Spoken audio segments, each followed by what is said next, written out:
একটা ছেলের সাথে তোমার মেয়ের বিয়ে নিয়ে আসছি, কারণ 10 গ্রামের ভিতরে ওই রকম ছেলে খুঁজে পাবে না, কারণ ওই ছেলে একদিন মদ খায়, সারাদিন বাদাম শৈতান পায় না।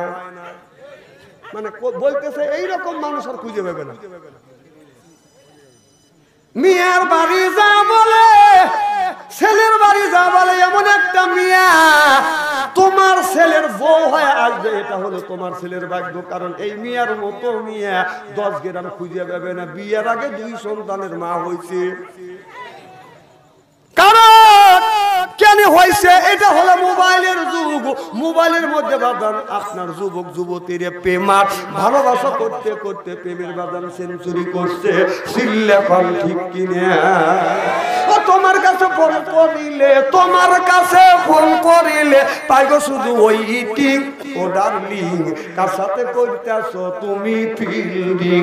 ও ডার্লিং কার সাথে করো তুমি ফিল্ডিং? তোমার কাছে ফোন করিলে, তোমার কাছে ফোন করিলে পাইগো শুধু ওইটিং। কার সাথে করতেছো তুমি ফিল্ডিং? ও ডার্লিং কার সাথে করো তুমি ফিল্ডিং?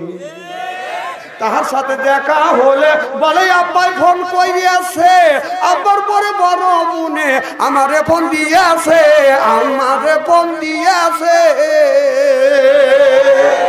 তার সাথে দেখা হলে বলে আব্বাই ফোন করিয়াছে, আব্বার পরে বড় বোনে আমারে ফোন দিয়েছে। এইভাবে কত করবে সিডিং? কার সাথে করতেছো তুমি ফিল্ডিং? ও ডার্লিং কার সাথে করতেছো তুমি ফিল্ডিং? কথা কয় না, কথা কয় না। ও যে নামাজ রোজা দাঁড়ে না, মোবাইলে ব্যস্ত, স্বামী ফোন করিলে পারে, কথা কয় না সে তো, কথা কয় না সে তো। ও যে নামাজ রোজা দাঁড়ে না, মোবাইলে ব্যস্ত, স্বামী ফোন করিলে পারে, কথা কয় না সে তো, কথা কয় না সে তো। স্বামী বলে পানির বিবি কত ভালোবাসি আমি, স্বামী বলে পানির বিবি তোমায় ভালোবাসি আমি, তোমার কাছে ফোন করিলে থাকো শুধু ওইটি, তোমার কাছে ফোন করিলে পাইগো শুধু ওইটি। কার সাথে করতে আসছো তুমি ফিল্ডিং? ও ডার্লিং কার সাথে করো তুমি ফিল্ডিং? তোমার কাছে ফোন করিলে, তোমার কাছে ফোন করিলে পাইগো শুধু ওইটি। কার সাথে করতে আসছো তুমি ফিল্ডিং? সিল্লাইয়া বলুন ঠিক কিনে। আল্লাহ নবী বললেন ইয়ার ফলিন পিত্তে উঠে যাবে, এক শুরু জাহিল জাহিলি তপস্বিত হবে। সেই অবস্থা আজ সোনার বাংলার জমিনে হয়ে গেছে। খারাপ লাগতেছে? যদি ঘন্টাখানি আলোচনা করি, এইরকম বক বক যদি করি, শোনার জন্য রাজি আছেন তো ইনশাল্লাহ? হাত তুলে দেখান তো দেখি, রাগ করবেন কারা কারা? না না, আপনাদের মন মানসিকতা ভালো আছে। যে তুলছেন মোহাব্বতে তুলছেন, হুজুর তুলছে তাই, আর যে তোলেন নাই বুঝে তোলেন, অর্থাৎ দুই দলই ঠিক আছে। সাইজ সুইজ তো করে দেয় নাই।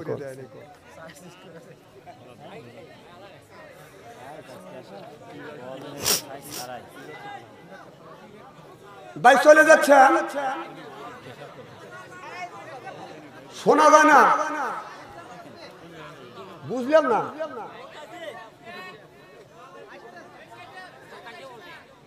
ওই সাইডে সাউন্ড যায় না, দেখেন ওই দিক দিয়ে সাউন্ড যায় না, দেখেন সমস্যা।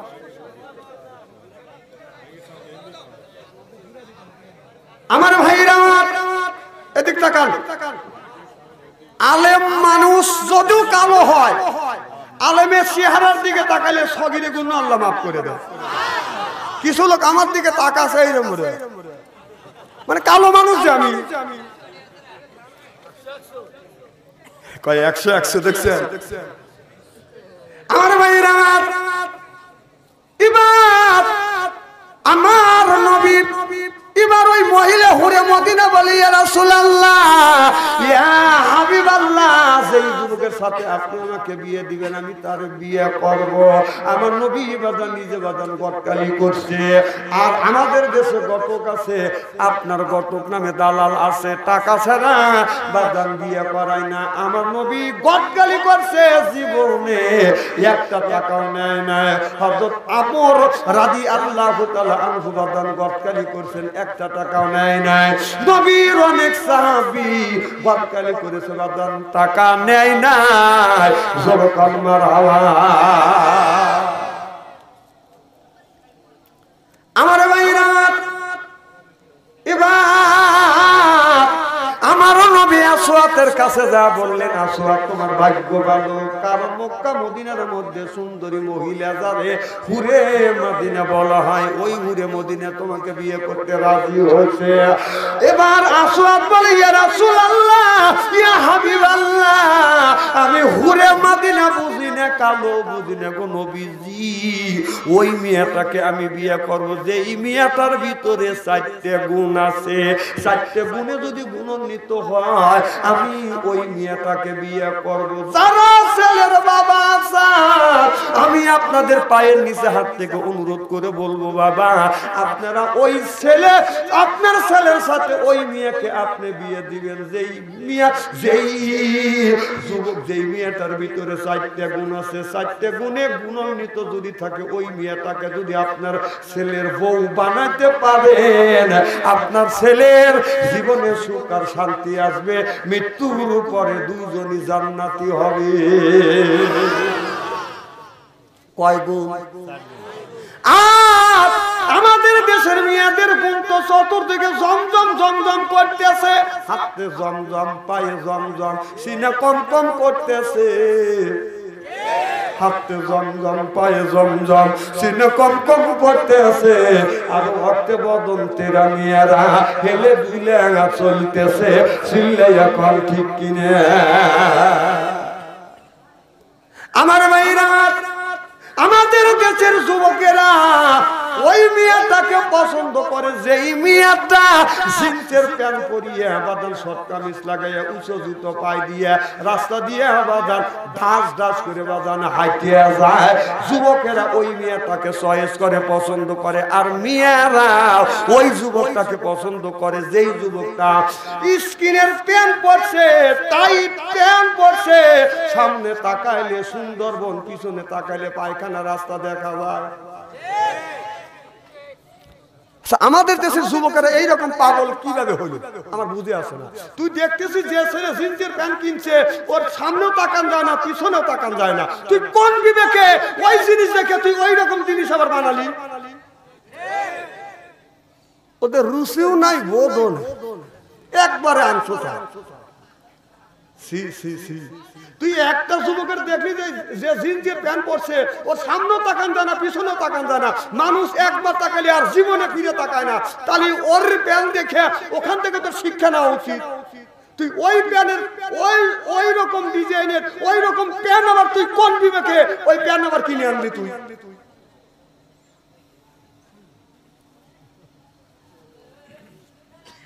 একজন বিয়ে করছে তো 9 হান বিয়ে, কয়খান?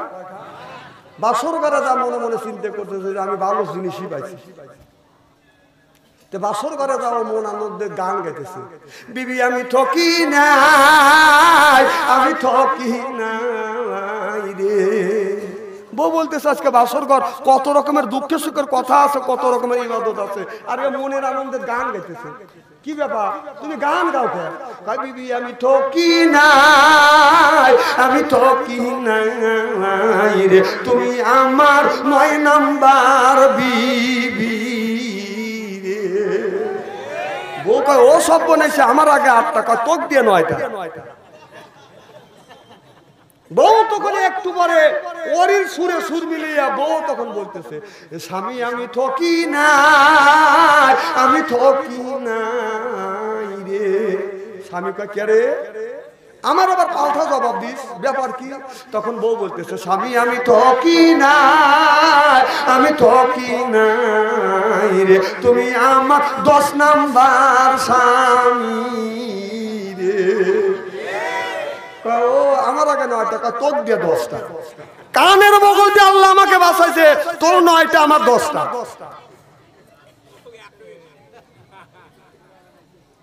তোমাদের এই অবস্থা যদি হয়, তোমাদের মনে করবে যে আমি ভালো জিনিস পাচ্ছি না।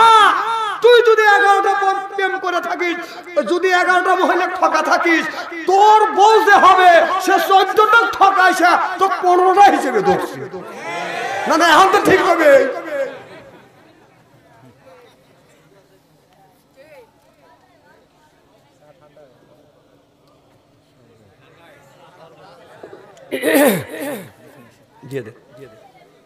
আমার ভাইয়েরা, ভালো করে লক্ষ্য করে শোনো।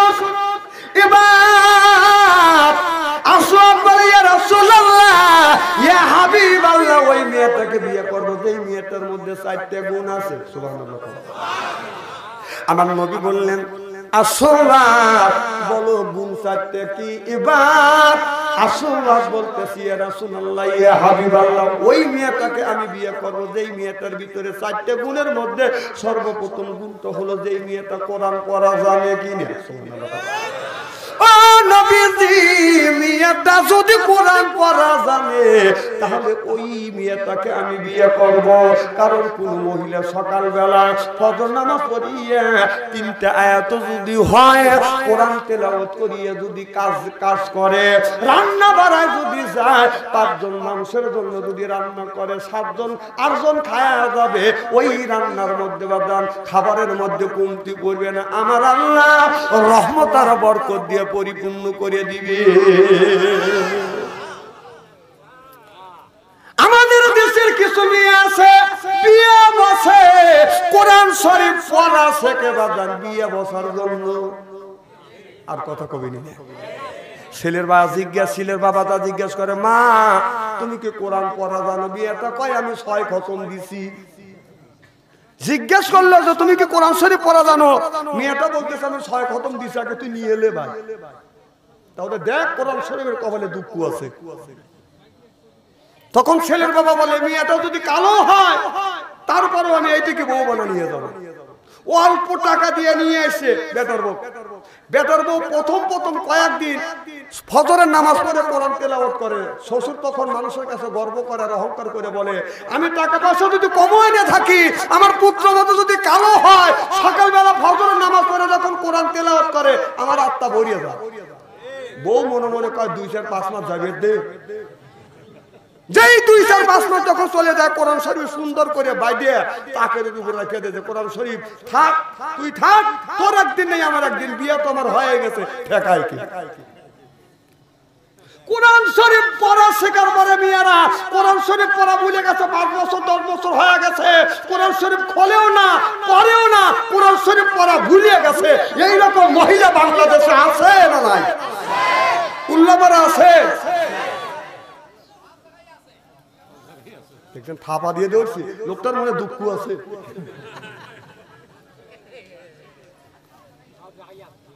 দেখে বলে, ইয়া রাসূলুল্লাহ, ইয়া হাবিবাল্লাহ, ওই মেয়েটার ভিতরে যদি কোরআন থাকে ওই মেয়েটাকে বিয়ে করব। আল্লাহর নবী বললেন 2 নাম্বার গুণটা কি?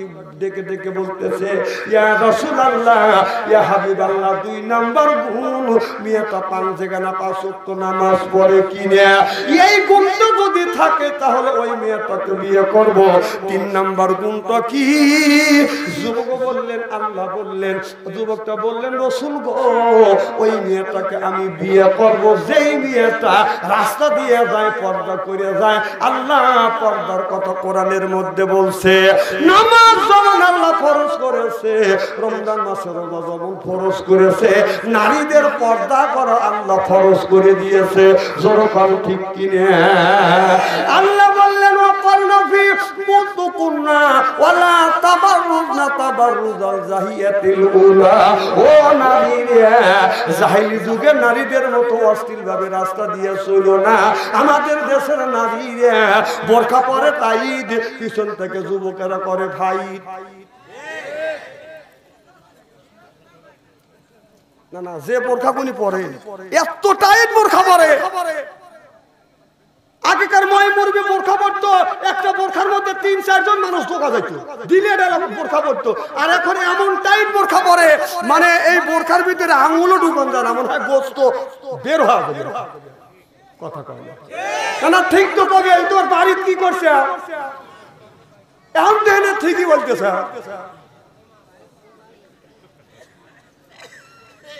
মানে যত আকর্ষণ, মানুষ আকর্ষিত যত না হয় এই সাদা পোশাকে, বোরখা পরলে ওই মেয়ের দিকে তাকালে মানুষ আরো আকৃষ্ট হয় যে হারে যায় কি। তারপর সুমকি এমন জায়গা লাগায়, যুবকরা তো তাকাই, বুড়ো মানুষ তাকাইতে বাধ্য। না না, এখন তো ঠিক হবে নি।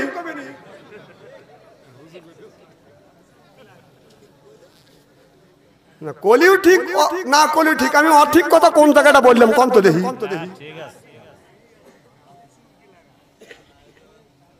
সুমকি লাগাও, আল্লাহ তোমাকে সুমকি লাগা ছেড়ে দিবে। আমার ভাইয়েরা, আমার মুসলমান ভাইয়েরা, আল্লাহর হাবিবের ব্যাম্মাদের ভালো করে লক্ষ্য করে শুনুন। এবার আসলাত বলি ইয়া রাসূলুল্লাহ, ইয়া হাবিবাল্লাহ, ওই মেয়েটাকে বিয়ে করব যেই মেয়েটা বোরখা পরে, পর্দা করে। কারণ আপনার আমাদের দেশের মেয়েরা আছে বাজার শর্ট কামিজ লাগাইয়া, ঠোঁটে লিপস্টিক লাগাইয়া রাস্তা দিয়ে হাইটে যায়, আপনার দাস দাস করে হাইটে যায়। ওই মেয়েটা ওই যুবকটাকে পছন্দ করে, যেই যুবকটা স্কিন প্যান্ট পরিয়ে আপনার ঢেউ পরে পরে হাতে, কথা বুঝতেছেন না, মেয়েটা রাস্তা দিয়ে টাইট বোরখা পরিয়ে শর্ট কামিজ লাগাইয়া ঢেউ খেলাতে খেলাতে যায়। আর যেই যুবকটা আপনার ঢেউ পরে পরে বাজান হাতে, এই দুজনের মধ্যে যদি বিয়ে হয়, দুজনের পর্যন্ত থেকে যদি মেয়ে হয়, এই বাবা ঢেউ পরে হাতে, মা ঢেউ খেলা হাতে, জন্ম যেটা নিবে ওটা আকাশ দিয়া বাজান উড়িবে। এই যে দেখেন আমাদের দেশে বিয়ে বাড়ি যদি বক্স না বাজে, ওই বাড়ি বিয়ে হয় না। কথা কয় না, আর কবি নেই। ছেলের বাড়িও বক্স বাজায়, মেয়ের বাড়িও বক্স বাজায়। এইতে বাজান হিন্দুদের মধ্যে থেকে বাজান উৎপত্তি হচ্ছে, হিন্দুরা ছাইড়া দিছে। আর এখন হিন্দুদের বিয়ে বাজান আর আপনার বক্স বাজে না, মাইক বাজে না, এখন বক্স বাজে বাজার নাম করা মুসলমানের বাচ্চা। মুসলমানের বাড়িতে বাজান বিয়ে আর সুন্নাতে খাতনায় বক্স না বাজালে খাতনাও হয় না, বিয়েও হয় না। আমাদের গ্রামের পূর্ব পাড়া মিয়া, পশ্চিম পাড়ার ছেলে বিয়ে, মিয়ার বাড়ি বক্স আনছে, ছেলের বাড়ি বক্স আনছে, মিয়ার বাড়ির বক্স দিচ্ছে, ছেলের বাড়ি মিলে, ছেলের বাড়ি বক্স দিচ্ছে, মিয়ার বাড়ি মিলে, মাঝখানে আমার বাড়ি ঢেউ খেলতেছে। ও যে ছেলের বাড়ির থেকে বক্সের আওয়াজ দিচ্ছে, তোমার বাড়ি আসতেছি আসতেছি, মেয়ের বাড়ি থেকে বক্সের আওয়াজ হচ্ছে, তুমি নিয়ে কি করবে আমি জানি, আমি জানি। হাসেন না, হাসেন না, লজ্জা করা লাগে, লজ্জা করা উচিত। হাজির মিয়া বিয়ে দিছে, বেটা শালা আলতা নিয়ে মসজিদে গেছে। তুই একজন হাজি, তোর মেয়ে বিয়ে দিছিস, আর তোর গায়ে আলতার আলতা নিয়ে তুই মসজিদে গেলি। মানুষ জিজ্ঞেস করে আপনার গায়ে আলতা কে? আমার মেয়ের না বিয়ে। দাঁত খুলে ফেলাই। না না, এখন তো ঠিকই কইতেছি, তা তো বলবেনি, এখন তো বাথরুম ছাড়িয়েছে।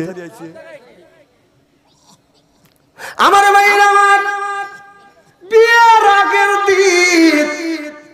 আগের দিন বাজান হলুদ অনুষ্ঠান করে ইসলাম, এটা ইসলাম বাজান সমর্থ করে না। কথা বুঝতেছেন না? হলুদ অনুষ্ঠানের উৎপত্তি হচ্ছে হিন্দুদের কাছ থেকে। এখনো হিন্দুদের ভিতরে বাজান কিছু কিছু আছে 12 আনায় ওরা ত্যাগ করছে, কারণ মুসলমান যেটা ধরছে ওটা মুসলমান, আবার হিন্দুরা বাজান ত্যাগ করতেছে। কারণ আগে হিন্দুদের বিয়েতে বাজান মাইক বাজতো, মুসলমান ওইটা যখন ধরছে আর হিন্দুরা আর মাইক বার বক্স বাজায় না। কথা বুঝতেছেন না? হলুদ অনুষ্ঠান করছে, মুসলমানের ভিতরে হলুদ অনুষ্ঠান ঢুকে গেছে, হিন্দুরা এখন হলুদ অনুষ্ঠান বাদান বন্ধ করে দিছে। এই হলুদ অনুষ্ঠানটা কেমন? মিয়ার বাড়ি যায়, আপনার মিয়ার বাড়ি যায়, ছেলের বাড়ি থেকে 6 জন আয়ো যায়, ওই মিয়ার গায়ে বাদান হলুদ মাখা। আর যদি জায়েজ যদি না হয়, আপনার ছেলের পক্ষ থেকে মেয়ের গায়ে যদি হলুদ দেয়, জায়েজ যদি না হয়, আমি 2 মিনিটের জন্য আমি জায়েজ করে নিলাম। মেয়ে হয় আর একটা মহিলার গায়ে বাজান হলুদ দেয়, যেখানে খুশি সেখানে দুঃখ, কারণ ওই ও নারী, যার গায়ে হলুদ দিবে সেও নারী। এনার কথা কয় না। আমার কথা হইল, মেয়ের পক্ষ থেকে 6 জন সুন্দরী সুন্দরী আয়োকে এত সুন্দর করে বাদান সাজা, চোখ দাদানো সাজ সাজিয়ে একজন আপনার সুন্দরী সুন্দরী যুবতী মহিলা, একটা যুবক ছেলে বিয়ে শাদী করে নাই, তার গায়ে হাত দিয়ে যখন হলুদ মাখায়, পুরুষের এমন একটা জায়গা আছে, ওই জায়গায় হাত পড়লে গার মধ্যে শিনশিন করে, শিনশিন।